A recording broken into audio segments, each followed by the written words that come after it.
सो ride impression के ऊपर पहले बात देखा जाएगा तो मैंने स्कूटी को स्टार्ट कर दिया है। और the best part about TVS के बारे में हमें देखने मिलता है कि यहाँ पे जैसे कि आप देख सकते हो, यहाँ पे इको मोड और यहाँ पे पावर मोड है, ठीक है। इको और पावर मोड, जैसे मैं ओवर एक्सलेट करता हूँ तो पावर मोड किक इन हो जाता है, ओवर एक्सलेट कर रहा हूँ पावर मोड। सो इससे ये बेनिफिशियरी रहता है कि आप गाड़ी इको मोड में बेस्ट फ्यूल माइलेज मिलने के चांसेस में आप गाड़ी चला सकते हो, और ये आपको रियल टाइम में दिखता रहता है, वो सबसे बेस्ट बात है। और ये जो फीचर है, मेरे पास टीवीएस विक्टर थी 2001 में, जब मैं बॉर्न हुआ था तब भी से ये फीचर मैं देखते आ रहा हूँ टीवीएस प्रोवाइड करता है। ये फीचर किसी ने प्रोवाइड किया नहीं था ओवर द सेगमेंट और ओवर द डेकेड्स, किसी ने प्रोवाइड नहीं किया था। यहाँ पे तो हमें ड्यूपिटर में वही स्पीडोमीटर वाला मिलता है फीचर, और यहाँ पे हमें फ्यूल इंडिकेटर, राइट। सो जैसे ही मैं थ्रॉटल कर रहा हूँ, जैसे ही मैं इनिशियल थ्रॉटल कर रहा हूँ, गाड़ी ऐसा नहीं कि बिट लैग कर रही है या वेट कर रही है या गाड़ी का इंजन वाइब्रेट कर रहा है गाड़ी पिकअप पाने में, तो वो फैक्टर यहाँ पे नहीं दिखाई दे रहा है मुझे। और गाड़ी को 7 इयर्स हो गए, 2017 में गाड़ी परचेस किया था। तो let's move on to the ride review. Okay, तो जैसे ही मैं इनिशियली थ्रॉटल कर रहा हूँ, गाड़ी इनिशियल पंच में ही एक्सलेट हो रही है, और जैसे जैसे मैं आगे पुल कर रहा हूँ गाड़ी लीनियरली पुल हो रही है, नॉट कि ओवर एग्जैजरेटली गाड़ी ज़्यादा पुल हो रही है, कम पुल हो रही है, लैग हो रहा है, nothing that kind of scenario over here.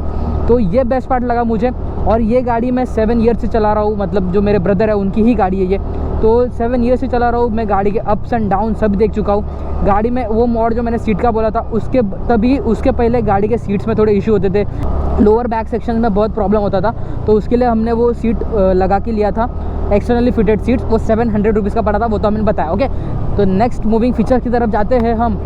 तो गाड़ी हम अच्छे तरीके से लीनियरली पुल करेंगे, एक्सलेट करेंगे, मैं बताऊंगा आपको अच्छी तरीके से गाड़ी कैसी पुल होती है। तो जैसे कि मैंने बात किया मेरे भैया से कि कितना सर्विस क्या क्या इंटरवल पे करा है, तो 7 इयर्स में उन्होंने total I think 15 bar service कराई है। कितना? 7 इयर्स में 15 टाइम्स उन्होंने सर्विस कराई है। तो मतलब जैसे कि आप देख सकते हो, तो 14 डिवाइडेड बाई 2 दैट इज़ 7। तो हम लोग अप्रॉक्सीमेटली ये पकड़ के चलते हैं कि 6 मंथ्स में उन्होंने एक बार सर्विस कराई है। तो और सर्विस का कॉस्ट अगर देखा जाएगा तो मैंने से उससे पूछा, इट्स अराउंड 1700 to 1800 सर्विस का कॉस्ट आता था। तो I think it's not too much, it's not too less, equally maintainly अच्छे से गाड़ी सर्विस होती है 6 मंथ्स में। हाँ, और मैंने उनसे ये भी पूछा था कि गाड़ी का आपने रेगुलर इंटरवल्स में कुछ चेंजेस किया थे, कुछ पार्ट चेंज किया था, तो उन्होंने यही बोला कि बस मैंने 7 इयर्स में ओनली वन टाइम उन्होंने ब्रेक पैड चेंज किए थे, आगे के और पीछे के, और 1 टाइम उन्होंने टायर चेंज किया था, आगे का और पीछे का। तो that's a great part I think. और गाड़ी इतना चल जाती है एलॉय व्हील्स के साथ,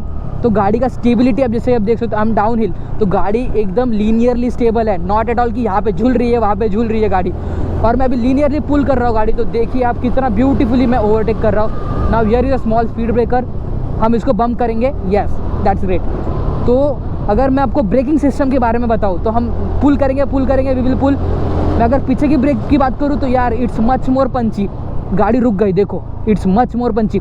और वही सिनेरियो में अगर मैं फ्रंट ब्रेक की बात करूँ, यहाँ पे सेम स्ट्रेच है, थोड़ा लॉन्ग वे स्ट्रेच है, तो यहाँ पे मैं गाड़ी अच्छी तरीके से स्ट्रेच करके दिखाऊंगा आपको अगर ब्रेकिंग कैसे काम करती है फ्रंट वाली। Okay, so let's go, we will test the first brake, right, that's front brake. Oh, it's not that good भाई, इतना फ्रंट वाला अच्छे से काम नहीं कर रहा। यस, क्योंकि सामने डिस्क नहीं है, इट्स ड्रम ब्रेक, तो ड्रम वाला सेगमेंट वाला जो ब्रेक होता है वो अच्छे से काम नहीं करता। और इट्स रेनी सीजन, मैं नहीं चाहता मैं गिर जाऊँ भाई इधर, तो दैट्स द रीज़न मैं इसको ज़्यादा अच्छे से बिट भी नहीं कर पाया। सो अगर मैं यही सिनेरियो में अगर मैं रियर वाला दबा रहा हूँ, देखो गाड़ी तुरंत रुक जा रही है भाई, मैं फ्रंट नहीं दबा रहा, देखो रियर दबा रहा हूँ, गाड़ी रुक जा रही है। तो that's the kind of scenario right here. अगर मैं वही सिनेरियो में अगर और पुल करके बताओ, गाड़ी लीनियरली गाड़ी पुल हो रही है भाई, ऐसा नहीं है कि गाड़ी रुक के चल रही है या गाड़ी मतलब छूट जा रही है, कंट्रोल छूट जा रहा है गाड़ी के ऊपर से, गाड़ी लीनियरली पुल हो रही है। No doubt in that segment की engine is performing completely great. Okay, so we will do is we will stretch it more, we will see it more. और सस्पेंशन की अगर बात करी जाए तो we will test the suspension over here on the straight patch road. Okay, चलो go, we will test the suspension in the stretch patch road. और अभी मैं दिखा दूंगा आपको सस्पेंशन के बारे में, गाड़ी कैसे परफॉर्म कर रही है। लीनियरली अगर देखा जाएगा तो बिट्स एंड खड्डे तो यहाँ पे नहीं है इस रोड पे, बट अगर मैं मुंबई सेगमेंट की बात करी जाए तो मैंने ये बाहर चलाया था, अभी नहीं बता रहा हूँ मैं थोड़ा जूना सिनेरियो बता रहा हूँ कि जब मैंने सस्पेंशन जब जूने फेज़ में जब चालू किया था, मतलब आई थिंक 1-1.5 महीने पहले मैंने ये गाड़ी चलाई थी, तब उसके बाद अगर मैं सस्पेंशन की अगर बात करी जाए तो फ्रंट वाला इस काइंड ऑफ लाइक मतलब सॉगी सस्पेंशन की, मतलब कभी चल पाता है या कभी नहीं चलता।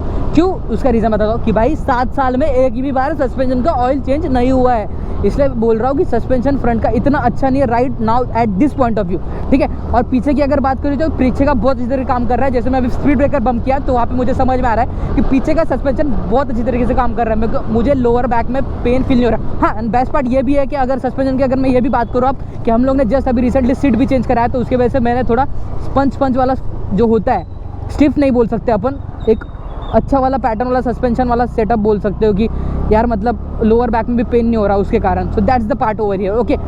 तो बट जैसे मैं बोल सकता हूँ सीट तो अभी बिठाई, उसके पहले भी हमने कुछ देखा था तो तब भी सस्पेंशन बहुत अच्छी तरीके से काम कर रहा था बैक वाला, okay. So now that's the point of view जो मैं आपके साथ शेयर कर रहा हूँ, this from this scooty TVS Jupiter drum variant मैं आपको बोलूँगा। और हाँ, the main issue, the main point गाड़ी कितने में पड़ी थी भाई, ये तो मैंने बता चुका होगी, नहीं मुझे भी मालूम नहीं, बट आई विल रिपीटली से इट अगेन। गाड़ी हमने कैश लिया था ब्रदर ने, it costed him around 63,000 round figure. इसमें RTO टैक्स वैक्स सब इंक्लूड है भाई। 2017 में गिरी गाड़ी कितनी सस्ती थी भाई, और अभी तो भाई ये लैक्स के ऊपर जा रही है भाई, ओवर द लैक्स भाई, इतना महंगी हो गई है bikes. So that's the point guys, okay. So ये वाला स्ट्रेच अपन पूरी तरीके से अच्छी तरीके से भगाते हैं और देखते हैं गाड़ी कितना मैसिवली अच्छी तरीके से भाग पा रही है। ओ माय गॉड, अरे भाई रियर का ब्रेक क्या पंची है भाई, रुक गई देखो गाड़ी, फ्रंट का टच भी नहीं किया। That's the point guys, that's the point I want to cover.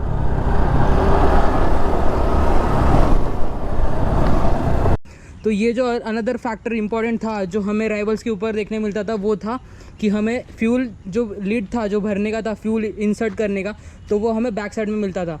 तो जो एक्टिवा अनदर स्कूटी सेगमेंट में नहीं मिलता था, जो एक्सेस जो सुजुकी की आती थी उसमें भी ये पैटर्न नहीं था।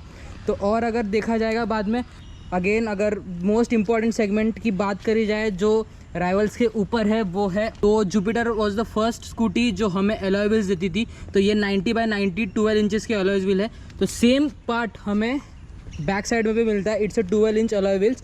और उसी के बीच द बेस्ट पार्ट जो राइवल्स के ऊपर अगेन TVS ऑफर करती थी, वो है टेलीस्कोपिक सस्पेंशन, जो हमें अभी जस्ट रिसेंटली 6G में एक्टिवा में देखने मिलते। तो ये बेस्ट पार्ट था जिसकी वजह से पब्लिक या पीपल कंसिडर करते थे जुपिटर को द मोस्ट रिलायबल स्कूटर्स।